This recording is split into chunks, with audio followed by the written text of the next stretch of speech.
Nifty 50 की बात की जाए तो निफ्टी 50 ने अपना ऑल टाइम हाई टेस्ट किया था ऑन 26 सितंबर 2024 को, जो कि था 26,216। इस समय क्या था, बहुत सारी अच्छी कंपनियां थी जिसका बिजनेस अच्छा आ रहा था, रिजल्ट अच्छे आ रहे थे, लेकिन वो बहुत सारी कंपनियां हायर वैल्यूएशन पे खुली थी because of this market rally.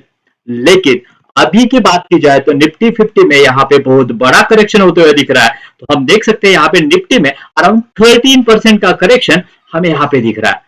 सो इसके वजह से क्या हुआ है, जिसके फंडामेंटल्स अच्छे हैं वो भी स्टॉक अभी अच्छे खासे करेक्शन पे यानी अच्छे खासे वैल्यूएशन पे हमें यहाँ पे देखने को मिलते हैं और वो अपने बाइंग जोन में आ चुके हैं। सो दोस्तों, एक्चुअली क्या हुआ है, यहाँ पे मार्केट पे करेक्शन तो हुआ ही है, लेकिन उसके साथ साथ टाइम करेक्शन भी हुआ है। टाइम करेक्शन का मतलब क्या है कि पिछले 6 से 7 महीने से मार्केट ने अच्छा परफॉर्म नहीं किया, लेकिन ये कंपनियां परफॉर्म जो है वो अच्छा करी है। तो नमस्ते दोस्तों, मैं संदीप पौटी स्वागत करता हूं आपका आज की वीडियो में। आज की वीडियो में जानेंगे कि ऐसे कौन से 10 स्टॉक है जो कि मेरे वॉच लिस्ट में है और मैं कंटिन्यूसली इसको ट्रैक करता हूं। मुझे लग रहा है इनमें बहुत बड़ा ग्रोथ पोटेंशियल है और इसमें से नंबर 7 और नंबर 10 का स्टॉक जो है वो मेरे पोर्टफोलियो में भी है।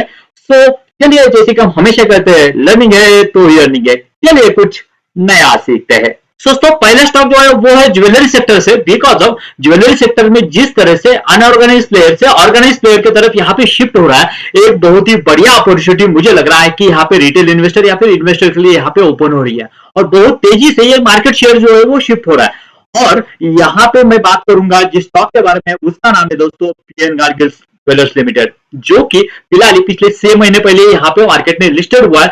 और ये जो बड़े बड़े प्लेयर है, टाइटन हो गया, कल्याण ज्वेलर हो गया, सेनको हो गया, इनको टक्कर देते हुए स्टॉक दिख रहा है और लंबे रेस का घोड़ा मुझे लग रहा है। बिकॉज ऑफ दोस्तों, यहाँ पे हम उसके रिजल्ट देखेंगे पहले, उसके बाद में उसके क्वार्टरली अपडेट भी आई है, उसके बारे में बात करेंगे। देखिए, यहाँ पे अगर रिजल्ट की बात की जाए ना, तो कंपनी की सेल्स ग्रोथ देखिए किस तरह से कंपनी की सेल्स ग्रोथ जो है, सेल्स कैसे हो रही है और उसके साथ साथ सेल्स ग्रोथ भी अराउंड 25 to 30% के सीएजआर से यहाँ पे कंपनी सेल्स ग्रोथ कर रही है।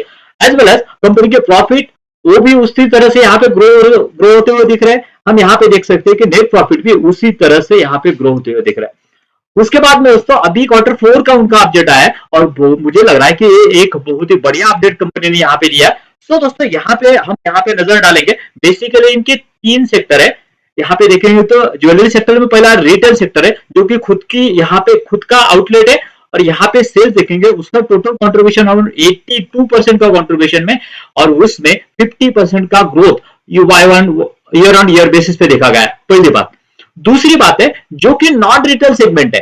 नॉन रिटेल सेगमेंट में ई कॉमर्स आता है उनका और उसका कंट्रीब्यूशन देखेंगे तो अराउंड 5 to 6% का है और उसमें देखेंगे तो मैसिव इंक्रीज देखा गया है 244% का, जो कि एक बहुत ही फिनोमिनल बात है क्योंकि ऑनलाइन प्रेजेंस भी, एक्सेप्टेंस भी इस कंपनी को मिलता हुआ दिख रहा है। उसके बाद में फ्रेंचाइजीज बेस्ड जो ऑपरेशन है, जो फ्रेंचाइजीज देती है कंपनी, उसका कंट्रीब्यूशन टोटल देखेंगे तो अराउंड 12% है और उसमें भी अराउंड इस सेगमेंट में भी 37% की growth year and year basis पे यहाँ पे देखने को मिलती है। लेकिन एक दिक्कत वाली बात देखेंगे तो यहाँ पे जस्ट ओनली कंसोलिडेशन देखेंगे तो 5% की ग्रोथ आपको यहाँ पे देखेगी। लेकिन दोस्तों जनरली क्या रहता है, इस कंपनी का बिजनेस मॉडल देखेंगे तो बिजनेस मॉडल ऐसा है कि ये जो बुलियन वाला सेल रहता है, यानी आप जो पुराना वाला गोल्ड है वो आप एक्सचेंज करते हो और वो मेल्ट करके रिफाइनरी को सेल किया जाता है। उसके वजह से ये जो 4% इम्पैक्ट पड़ा है ना, आप यहाँ पे देखेंगे तो 82 और उसके बाद में 6 यानी 88 और 88 अराउंड 98% बिजनेस जो है वो ये 3 सेगमेंट से आता है और 2% बिजनेस जो है वो यहाँ पे बुलियन वाले सेल से आता है। उसका इम्पैक्ट है और कंपनी का टारगेट है कि 100% हमें यहाँ पे रिटेल और नॉन रिटेल में जाना है, बुलियन वाले सेल्स में नहीं जाना है। सो एक अच्छे अपडेट है। और उसके साथ साथ अगर एसएससी देखें दोस्तों, यहाँ पे एक जो भी यहाँ पे ज्वेलरी सेक्टर में काम करता है उनके लिए एक बहुत इंपॉर्टेंट मैट्रिक रहता है जो कि सेम स्टोर सेल्स ग्रोथ। यहाँ पे देखें तो उसका एसएसजी जो है वो अराउंड 26% आया। यहाँ पे ट्रेंड का देखेंगे तो वो अराउंड 22% है। यहाँ पे कल्याण ज्वेलर्स का देखेंगे तो वो भी उस रेंज में, मुझे लग रहा है कि इसमें ये लीडिंग करता हुआ दिख रहा है, जो कि एक अच्छी बात है। तो दोस्तों मुझे लग रहा है कि ये बाकी के जो अपडेट है, फिलहाल अभी उसके अपडेट आया है, उसका रिजल्ट आएगा, उसके बाद में कौन कौन आएगा, मुझे लग रहा है कि इस स्टॉक में आपको ट्रैकिंग करना चाहिए। बहुत ही इंटरेस्टिंग स्टॉक मुझे लग रहा है इस समय ज्वेलरी सेक्टर में। उसके बाद में दोस्तों दूसरा स्टॉक जो है वो है हमारा यहाँ पे अल्कोहल सेक्टर से। अल्कोहल सेक्टर में यहाँ पे प्रीमियम थीम जो है वो बहुत बढ़िया तरीके से यहाँ पे प्ले हो रहे हैं, और उसी तरह से ये स्टॉक भी बहुत ही इंपॉर्टेंट यहाँ पे जो है वो पोजीशन होल्ड करता है। उसका नाम है एसोसिएटेड अल्कोहल लिमिटेड। यहाँ पे देखेंगे दोस्तों, तो पिछले कुछ क्वार्टर से कंपनी के यहाँ पे सेल्स ग्रोथ में बहुत बड़ा इजाफा होता हुआ दिख रहा है। देख सकते हैं यहाँ पे अराउंड 50-70% तक की यहाँ पे ग्रोथ यहाँ पे कंपनी के यहाँ इसमें सेल्स ग्रोथ में दिख रही है। एज वेल एज सिर्फ सेल्स ग्रोथ ही नहीं, कंपनी के मार्जिन भी यहाँ पे इंप्रूव हो रहे हैं। अराउंड 12% के मार्जिन अभी कंपनी लेके आ रही है। उसके बाद में यहाँ पे नेट प्रॉफिट देखेंगे तो कंपनी को ऑपरेटिंग लेवरेज भी मिलता हुआ दिख रहा है। तो देख सकते हैं यहाँ पे कंपनी का नेट प्रॉफिट भी अच्छा खासा यहाँ पे बढ़ रहा है। उसके पीछे भी रीजन जानना जरूरी है दोस्तों। बेसिकली वरुण बेवरेज जिस तरह से ग्रो हुआ है ना, उसी तरह से अल्कोहल सेक्टर में मुझे लग रहा है कि ये कंपनी ग्रो होगी। बिकॉज ऑफ वरुण बेवरेज जैसे पेप्सी की बॉटलिंग करती थी ना, वैसे ही ये कंपनी जो है वो बाकी की जो इंडियन मेड फॉरेन लीकर जो है वो उसके लिए यहाँ पे बॉटलिंग का काम करती है। यानी आपका मैन्युफैक्चरिंग से डिस्ट्रीब्यूशन तक पूरा जो है वो सेटअप रेडी है। उसके बाद में यहाँ पे ये जैसे वरुण बेवरेज ने खुद के ब्रांड्स यहाँ पे लॉन्च किए थे, जैसे कि स्ट्रिंग हो गया एंड बाकी के भी जो कोल्ड ड्रिंक्स वगैरह वो लॉन्च किए थे, उसी तरह का ये कंपनी भी खुद के ब्रांड्स यहाँ पे लॉन्च कर रही है। फिलहाल इन्होंने हेनरी फोल्ड विस्की करके एक ब्रांड है उनको लॉन्च किया।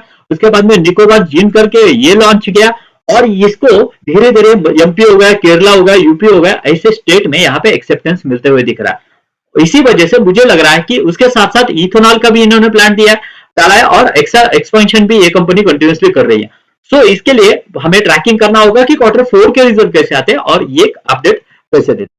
उसके बाद में दोस्तों हमारा तीसरा स्टॉक जो है वो है होटल सेक्टर से, और होटल सेक्टर जो है ना वो अभी टर्न अराउंड करने के मूड में, because of pre Covid level पे जो सिचुएशन थी ना उसको अभी सरपास करके ये जो है वो ऊपर जाता हुआ दिख रहा है। यानी इंडियन टूरिज्म सेक्टर हो गया, उसके साथ साथ ये होटल सेक्टर उसी से अलाइन है, और उसी वजह से क्या हो रहा है ना, अभी यहाँ पे देखेंगे तो डिमांड ज्यादा है और सप्लाई कम है। बिकॉज ऑफ होटल सेक्टर एक ऐसा सेक्टर है उसको इमीडिएटली सप्लाई बढ़ाना पॉसिबल नहीं, बिकॉज ऑफ आप इन्वेंट्री मतलब रूम जो है वो इमीडिएटली कंस्ट्रक्शन करके यहाँ पे नहीं बढ़ा सकते। इसीलिए ये स्टॉक जो है वो मुझे लग रहा है कि बहुत बड़ा प्रॉक्सी होने वाला है। उसका नाम है PJ Surendra park. But why this company? Because of दोस्तों इंडस्ट्री की यहाँ पे अगर ऑक्यूपेंसी देखेंगे ना, तो इंडस्ट्री की ऑक्यूपेंसी जो है वो अराउंड 82% तक है, और इस कंपनी की या फिर इस होटल चेन की यहाँ पे ऑक्यूपेंसी देखेंगे तो ऑल ओवर इंडिया में 91% तक है। मतलब क्या हुआ? मतलब ये है दोस्तों, ये कंपनी ज्यादा एफिशिएंटली यहाँ पे काम कर रही है। हैदराबाद, बेंगलुरु, मुंबई, पुणे ऐसे सिटीज में बड़े बड़े होटल्स है। दूसरी बात इंपॉर्टेंट दोस्तों जो कि गौर करने वाली है, ये कंपनी का 44% रेवेन्यू जो है वो फ्लरी करके इनका एक ब्रांड है उससे आता है। फ्लरी मतलब ये जो आउटलेट रहते हैं वो आउटलेट से इनका 44% रेवेन्यू आता है। जनरली होटल इंडस्ट्री देखें तो एक सिक्लिकल इंडस्ट्री है और उसका रेवेन्यू ऊपर नीचे होता है because of demand and supply का खेल। लेकिन ये आउटलेट का और फ्लरी के आउटलेट की वजह से उनका रेवेन्यू में यहाँ पे कंसिस्टेंसी यहाँ पे स्टेबिलिटी आने में यहाँ पे मदद होगी, और उसी तरह का परफॉर्मेंस ये फ्यूचर में भी हमें यहाँ पे देखने को मिल सकता है। और अगर यहाँ पे देखेंगे तो सेल्स ग्रोथ देखिए, यहाँ पे सेल्स ग्रोथ जो वो भी अच्छी खासी हो रही है। उसके साथ साथ कंपनी के ऑपरेटिंग प्रॉफिट मार्जिन भी यहाँ पे इंप्रूव होते हुए दिख रहे हैं। 29 से 36% तक यहाँ पे मार्जिन चले गए। As well as net profit भी यहाँ पे देखेंगे तो कंपनी यहाँ पे लॉस में थी, लेकिन अभी कंपनी का जो प्रॉफिट है अच्छा खासा बढ़ रहा है। अगर हम यहाँ पे भी देखेंगे तो नीचे हम यहाँ पे देख सकते हैं कि किस तरह का परफॉर्मेंस कंपनी यहाँ पे देते हुए दिख रहे हैं। यहाँ पे देखिए प्रॉफिट ग्रोथ जो 24% से बढ़ रही है, लेकिन सीएजीआर उस तरह से नहीं बढ़ा है because of this market scenario. जैसे ही वो टर्न ये होगा, मार्केट रिकवर होगा, मुझे लग रहा है इसमें एक अपॉर्चुनिटी बन सकते हैं। उसके बाद में दोस्तों अगला स्टॉक जो हमारा रिसाइकल सेक्टर से, जिसका नाम है टीना रबर्स। दोस्तों यहाँ पे अगर देखेंगे तो टीना रबर्स में कुछ चेंजेस हुए हैं और उसी वजह से ये स्टॉक जो है बहुत अंडर वैल्यूड हुआ। देख सकते हैं यहाँ पे सेल्स ग्रोथ में देखेंगे तो सेल्स ग्रोथ में कोई दिक्कत नहीं, 30 to 35% की सेल्स ग्रोथ ये कंपनी कंटिन्यूअसली अचीव कर रही है। लेकिन दोस्तों दिक्कत वाली बात कहां पे आई है? कंपनी के मार्जिन पे। देखिए यहाँ पे मार्जिन जो है कंपनी के कॉन्ट्रास्ट हुए और उसी वजह से स्टॉक जो है वो बहुत बुरी तरह से यहाँ पे डिक्लाइन हुआ। और इसका अगर पीए का रेशियो देखेंगे ना, एक रेशियो है जस्ट ओनली 0.13, यानी कितना अंडर वैल्यूड हुआ है ये देखना है।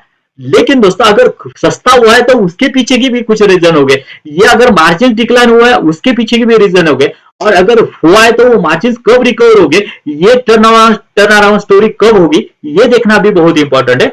इसीलिए दोस्तों इसके पीछे के रीजन अगर जानेंगे तो बेसिकली ये एक क्या करती है, रबर वगैरह जो है वो क्रश करने का काम करती है, और वो पुराने वाले रबर टायर्स वगैरह है वो इंपोर्ट करती है। पहली बात, वो जो टायर्स इंपोर्ट करती है ना उसकी कॉस्ट सडनली बढ़ गई है रॉ मटेरियल ने, रॉ मटेरियल की कॉस्ट बढ़ने की वजह से इनके मार्जिन में यहाँ पे कॉम्प्रेशन हुआ है, यहाँ पे प्रेशर आया। पहली बात। दूसरी बात यह है, जो वो इंपोर्ट करते हैं ना उसको जो इजराइल और हमास का यहाँ पे वॉर चल रहा था उसी वजह से यहाँ पे लॉजिस्टिक कॉस्ट भी बढ़ गए, फ्रेट कॉस्ट भी बढ़ गए, यानी यहाँ पे रॉ मटेरियल की कॉस्ट बढ़ गई, उसके साथ साथ यहाँ पे फ्रेट की कॉस्ट भी बढ़ गई। इन दोनों का इंपैक्ट की वजह से क्या हुआ, इसके मार्जिन के ऊपर कॉम्प्रेशन आया और इसका यहाँ पे सेल्स ग्रोथ अच्छी हो रही है, बट नीचे अगर बॉटम लाइन में देखेंगे तो बॉटम लाइन उसी तरह से यहाँ पे ग्रो नहीं हो रही है। दैट इज द रीजन, यहाँ पे देखेंगे तो बॉटम लाइन देख सकते हैं यहाँ पे डिक्लाइन होती हुई दिख रही है, इसी की वजह से यहाँ पे ये स्टॉक अच्छा तरह से परफॉर्म नहीं कर रहा है। लेकिन दोस्तों हमें ट्रैक करना होगा, अगर या तो इसमें तीन सिनेरियो है, या तो फ्रेट कॉस्ट जो है वो फिर से स्टेबल हो जाए, रॉ मटेरियल के प्राइसेस जो है वो कम हो जाए, या फिर कंपनी जो भी उनका खर्चा आ रहा है या फिर प्राइसेस जा रहे हैं वो अगर पास ऑन कर सकती है, उसके प्राइसेस बढ़ा सकते हैं अपने मटेरियल के या फिर इसके, तो हो सकता है कि इसके मार्जिन फिर से यहाँ पे स्टेबल हो जाए। तो कंपनी ने यहाँ पे गाइडेंस दिया कि हम यहाँ पे ट्राई करेंगे Q4 या फिर Q1 2026 में हम यहाँ पे क्या करेंगे, प्राइसेस पास ऑन करेंगे। सो ये ट्रैकिंग करना बहुत ही इंपॉर्टेंट है और जो कि बहुत अंडर वैल्यूड है। सो दोस्तों अगर आपको यहाँ तक वीडियो अच्छा लग रहा है तो वीडियो को लाइक करना मत भूलिए, क्योंकि ऐसे ही अच्छे अच्छे स्टॉक हम यहाँ पे डिस्कस करते हैं। सो दोस्तों हमारा अगला स्टॉक जो है वो है लॉजिस्टिक एंड इंफ्रा से रिलेटेड, और उसका नाम है दोस्तों Tarachand infra limited. But why this company, तो यहाँ पे कंपनी की ग्रोथ देखिए किस तरह से कंपनी यहाँ पे ग्रोथ करते हुए दिख रही है। सो हम यहाँ पे देख सकते हैं कि कंपनी की रेवेन्यू ग्रोथ जो है वो अराउंड यहाँ पे देखेंगे तो बहुत बढ़िया तरीके से होती हुई दिख रही है। देखिए यहाँ पे 45%, 36%, अराउंड 20 to 30% के सीएजआर से यहाँ पे कंपनी ग्रो कर रही है। पहली बात। उसके साथ साथ कंपनी के मार्जिन देखेंगे तो वो भी यहाँ पे अराउंड 32 to 33% के अराउंड यहाँ पे मार्जिन कंपनी लेके जा रही है, और नेट प्रॉफिट भी उसी तरह से कंपनी का बढ़ता हुआ दिख रहा है, और कंपनी का प्लान है कि वो इससे भी ज्यादा बढ़ेगा। बट हाउ, अब तो इसके लिए कंपनी को हमें बिजनेस जानना होगा। बेसिकली यह कंपनी क्या करती है, बड़े बड़े मेट्रो के प्रोजेक्ट होते हैं या फिर हाईवे ब्रिज के प्रोजेक्ट होते हैं, उनको ब्रिज का जो बड़ा हिस्सा होता है वो उठाने के लिए जो बड़े बड़े क्रेन्स लगते हैं, वो क्रेन्स जो है वो सप्लाई करने का काम ये करती है। उसके साथ साथ बड़े बड़े स्टील कंपनीज है जैसे कि टाटा हो गया, जेएसडब्ल्यू हो गया, उनका स्टील ये करने का, ट्रांसपोर्टेशन करने का काम भी ये कंपनी करती है।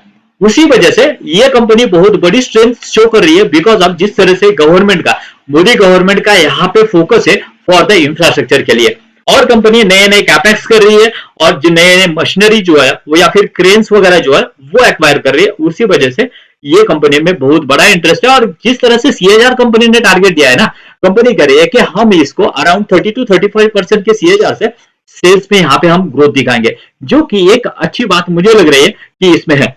उसका अगर यहाँ पे पेग रेशियो देखेंगे तो 0.75% का पेग रेशियो, जो कि बहुत अंडर वैल्यूड है और ग्रोथ की पोटेंशियल बहुत ज्यादा है। उसके बाद में दोस्तों अगला स्टॉक है जो कि हमारा यहाँ पे वाटर रिसाइकल सेक्टर से, यानी वाटर सीवेज ट्रीटमेंट रिलेटेड। लेकिन अगर आपको वीडियो अच्छा लग रहा है और आपको लग रहा है कि इस चैनल से आपको वैल्यू मिलने वाले है, तो चैनल को सब्सक्राइब करना मत भूलिए, बिकॉज ऑफ ऐसे वैल्यूएबल कंटेंट हम यहाँ पे लाते रहते हैं। सो दोस्तों अगला स्टॉक जो है वो है हमारा फिलहाल लिस्टेड हुआ है, उसका नाम है इन्वायरो infra limited. But why this company, पहले तो यहाँ पे कंपनी के रिजल्ट देखते हैं, उसके बारे में उसके बारे में बात करते हैं। ठीक है, यहाँ पे अगर रिजल्ट की बात की जाए तो कंपनी किस तरह से ग्रो हो रही है आप यहाँ पे अंदाजा लगा सकते हैं। सेल्स ग्रोथ देखिए, सेल्स किस तरह से ग्रो हो रहा है, और यहाँ पे ग्रोथ की परसेंटेज देखें तो 60 to 70% के सीएजआर से कंपनी ग्रो कर रही है। पहली बात। उसके बाद में कंपनी के मार्जिन देखेंगे तो इंडस्ट्री में टॉप मोस्ट मार्जिन है, सबसे ज्यादा मार्जिन जो है ये यानी वाटर रिसाइकल सेक्टर में इस कंपनी होल्ड करती है, इसके बाद में ईएमएस होल्ड करती है। बट व्हाई, बिकॉज ऑफ दोस्तों ये बेसिकली एक ईपीसी कंपनी है, इंजीनियरिंग, प्रोक्योरमेंट और कंस्ट्रक्शन। बेसिकली क्या होता है ना, ऐसी कंपनियां वाटर वैग हो गई या फिर बाकी की कंपनियां हो गई, तो वो ये इंजीनियरिंग अलग से करती है, या फिर प्रोक्योरमेंट अलग से करती है और कंस्ट्रक्शन किसी को और को देती है, लेकिन डिजाइनिंग से लेके कंस्ट्रक्शन तक ये पूरी इनकी टीम ही हैंडल करती है। इसके वजह से क्या होता है, अपफ्रंट का जो खर्चा है ना वो कम हो जाता है और उसी वजह से इसके मार्जिन जो है वो इंडस्ट्री में हाई है। और दूसरी बात, इनका अगर सेल्स ग्रोथ भी देखेंगे तो इंडस्ट्री में सबसे ज्यादा है और उसी वजह से प्रीमियम वैल्यूएशन इसको कंपनी को मिलते हुए दिख रहा है। अगर आप देखेंगे तो ये कंपनी 33 के पी पे काम कर रही है, बाकी का अगर ये देखेंगे तो अराउंड 29 के पी पे। लेकिन जिस तरह की ग्रोथ इस कंपनी में बनी हुई है और जिस तरह का कंपनी का क्या कहना है कि ऑर्डर बुक भी बहुत स्ट्रांग है कंपनी के, अगले 3 साल के यहाँ पे ऑर्डर बुक की विजिबिलिटी मिलती है और कंपनी कह रही है कि हम 35 to 40% के सीएजआर से आराम से ग्रो कर सकते हैं। और जिस तरह से कंपनी का पेनिट्रेशन है ऑल ओवर इंडिया में, मुझे लग रहा है कि ये कंपनी जो है वो आगे बहुत बड़ा ब्राइट फ्यूचर लेके आ सकते हैं। ऑब्वियसली कोई रिकमेंडेशन नहीं है। सो दोस्तों, मुझे लग रहा है कि इस कंपनी के क्वार्टर ऑन क्वार्टर रिजल्ट जो है वो ट्रैक करने चाहिए। अगर ट्रैक करते हैं तो हम इसको पता लगा सकते हैं कि ऑन ट्रैक जा रही है कि नहीं।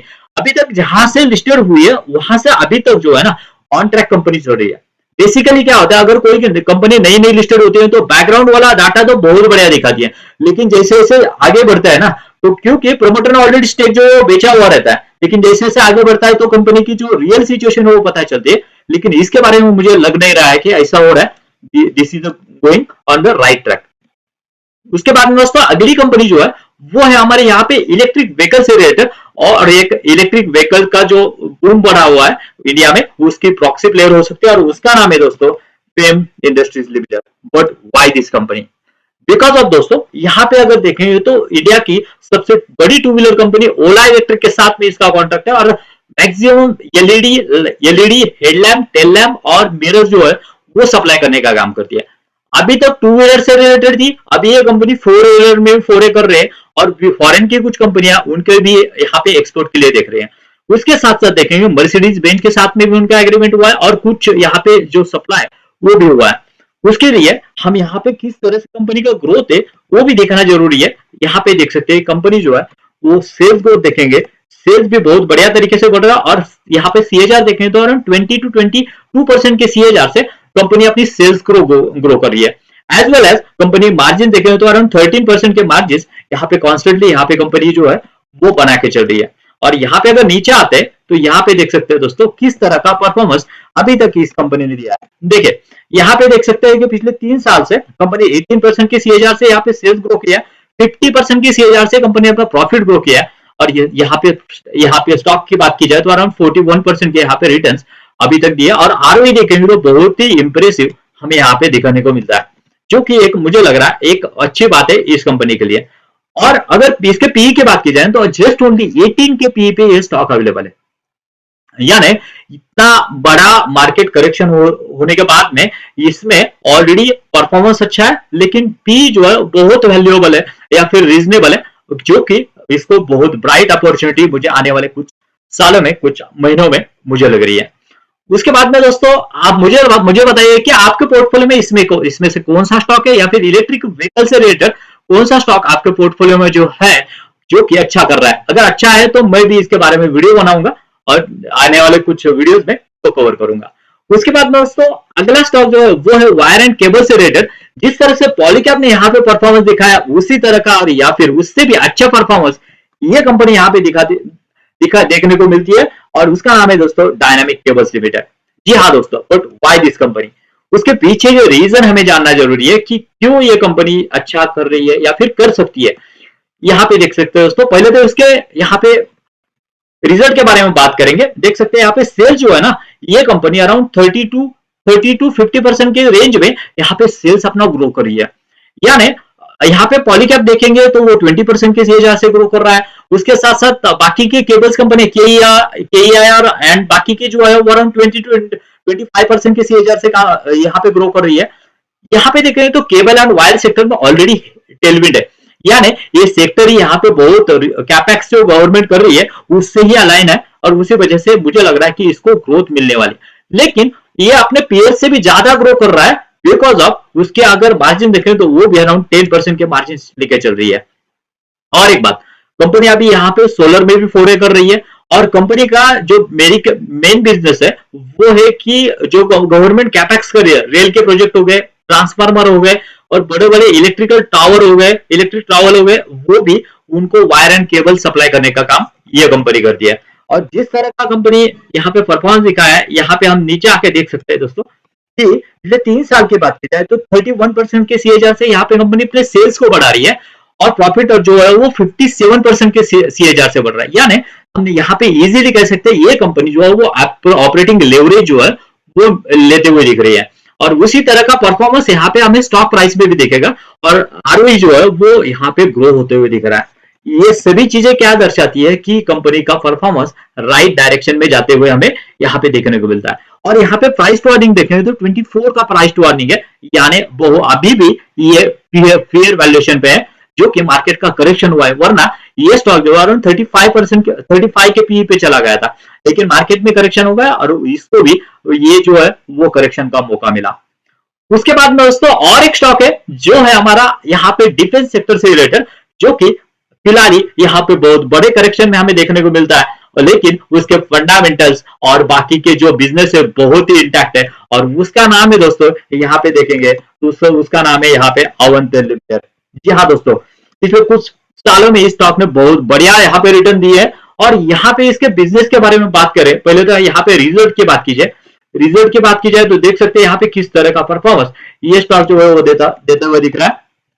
देखिए ये कंपनी के रिजल्ट की बात की जाए तो अराउंड 19 to 20% के सीएजआर से यहाँ कंपनी ग्रो कर रही है।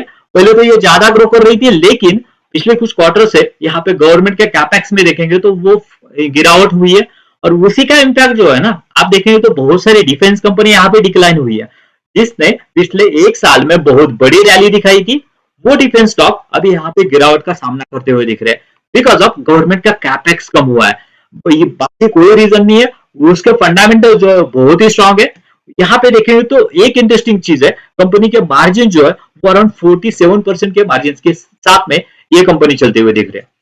उसके बाद में उसके बिजनेस के बारे में बात करेंगे दोस्तों। बिजनेस जो है वो बेसिकली टेलीकॉम सेक्टर से काम करती है और नेवी हो गया, मिलिट्री हो गया और उसके साथ साथ बहुत सारी फॉरेन कंपनी जो है उसके साथ में अलाइन है।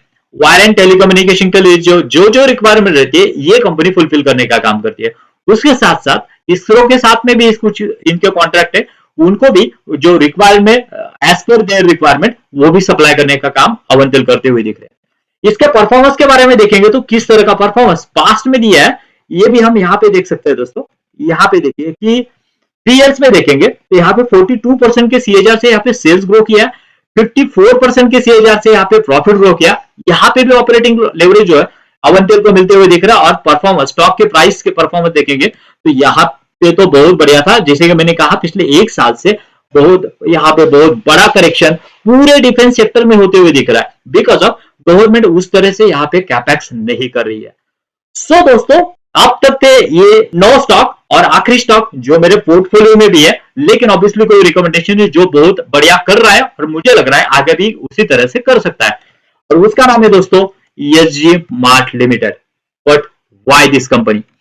तो दोस्तों एसजी मार्ट बेसिकली एक डीमार्ट जैसा ही प्लेयर है। डीमार्ट जिस तरह से बल्क में बाइंग करता है और यहाँ पे रिटेल को बेचता है, उसी तरह से स्टील इंडस्ट्री में ये एक यहाँ पे डीमार्ट बना हुआ है बिकॉज ऑफ ये बेसिकली टाटा स्टील हो गया, जेएसडब्ल्यू हो गया या फिर पावर इस्पात हो गया, इनसे क्या करता है वॉल्यूम में यहाँ पे क्या करता है बाइंग करता है। और जो एसएमईज एमएसएमईज कंपनी रहती है या फिर जो रियल एस्टेट वाले लोग रहते हैं उनको जैसे रिक्वायरमेंट है उसी तरह का सप्लाई करने का काम करता है। पहले तो स्टील की बात हो गई, अभी अभी कंपनी जो है वो बाकी के बाथवेयर हो गए, बाकी के कंस्ट्रक्शन इक्विपमेंट के में भी यहाँ पे फोरे करने जा रही है। और यहाँ पे अगर कंपनी का परफॉर्मेंस के बारे में देखेंगे तो यहाँ पे आपको लगेगा कि यहाँ पे देख सकते हैं कि किस तरह का 71%, 253% एंड 654% इसी तरह का परफॉर्मेंस कंपनी का होते हुए दिख रहा है। और एक बात यहाँ पे अगर ईयर एंड ईयर बेसिस पे देखेंगे तो कंपनी का किस तरह से ग्रोथ है वो भी देखना जरूरी है। इससे हमें क्लियर पिक्चर पता चलेगी कि क्या क्या चेंजेस यहाँ पे कंपनी में हुए। सो दोस्तों यहाँ पे देख सकते हैं कि कंपनी जो है वो बेसिकली मार्च 2000 यानी लास्ट फाइनेंशियल ईयर से ही ऑपरेशनल प्रॉपरली हुई है। यहाँ पे देख सकते हैं लास्ट ईयर में यहाँ पे 2700 करोड़ का यहाँ पे रेवेन्यू था और इस टीटीएम में देखेंगे तो 5400 यानी 5500 डबल हुआ है रेवेन्यू। उसके साथ साथ मार्जिन आप देखेंगे तो छोटे 2% के मार्जिन लेके चल रहे हैं, लेकिन ये कंपनी बेसिकली वॉल्यूम में चलती है। जैसे डीमार्ट ये करता है ना, वॉल्यूम में बहुत सारी एक्वायर करते हैं और उसके बाद में रिटेल में बेचता है, उसका वॉल्यूम का गेम रहता है। सेम इसी का भी उसी तरह का हमें देखने को मिलता है और उसी तरह का प्रॉफिट हमें ग्रो करते हुए दिख रहा है। बेसिकली ये कंपनी ने टारगेट किया है कि अगले 2 साल में हम अपने प्रॉफिट को 3x करेंगे। अगर ये कंपनी इसको करने में कामयाब होती है तो मुझे लग रहा है कि बहुत बड़ा वेल्थ क्रिएशन इस स्टॉक में हो सकता है। और इसका अगर पी देखेंगे ना, पेग रेशियो देखेंगे, 0.15 पेग रेशियो है, यानी क्या हुआ, बहुत ही अंडर वैल्यूड है। अगर उसने उसी तरह का परफॉर्मेंस दिखा है जो कि वो यहाँ पे गाइडलाइन दे रहे हैं, मैनेजमेंट ने जो गाइडेंस दिया उसी तरह का अगर परफॉर्मेंस अगर दिखाते तो मुझे लग रहा है कि एक बहुत बड़ा वेल्थ क्रिएटर हो सकता है। लेकिन उसके लिए आपको ट्रैक करना होगा, इन सभी कंपनियों को ट्रैक करना होगा। और अगर आपको ट्रैक करना है तो चैनल को सब्सक्राइब कीजिए। मैं कंटिन्यूसली स्टॉक के, इन सभी स्टॉक के ऊपर कंटिन्यूसली यहाँ पे अपडेट लाता रहता हूं, जिससे अपने रिटेल इन्वेस्टर की हेल्प हो सके। सो दोस्तों, ये थे वो 10 स्टॉक जिनमें मुझे लग रहा है कि बहुत ज्यादा पोटेंशियल है। जिस तरह से यहाँ पे मार्केट करेक्शन हुआ है, मार्केट में करेक्शन हुआ है, उसी तरह से स्टॉक में भी करेक्शन हुआ है, लेकिन ये एक अपॉर्चुनिटी बन सकती है। लेकिन अगर Q4 के रिजल्ट भी उसी के लाइन आते तो ही बन सकती है। उसके लिए आप हमसे बने रहिए। मिलते हैं नए वीडियो में। Thank you very much. जय हिंद।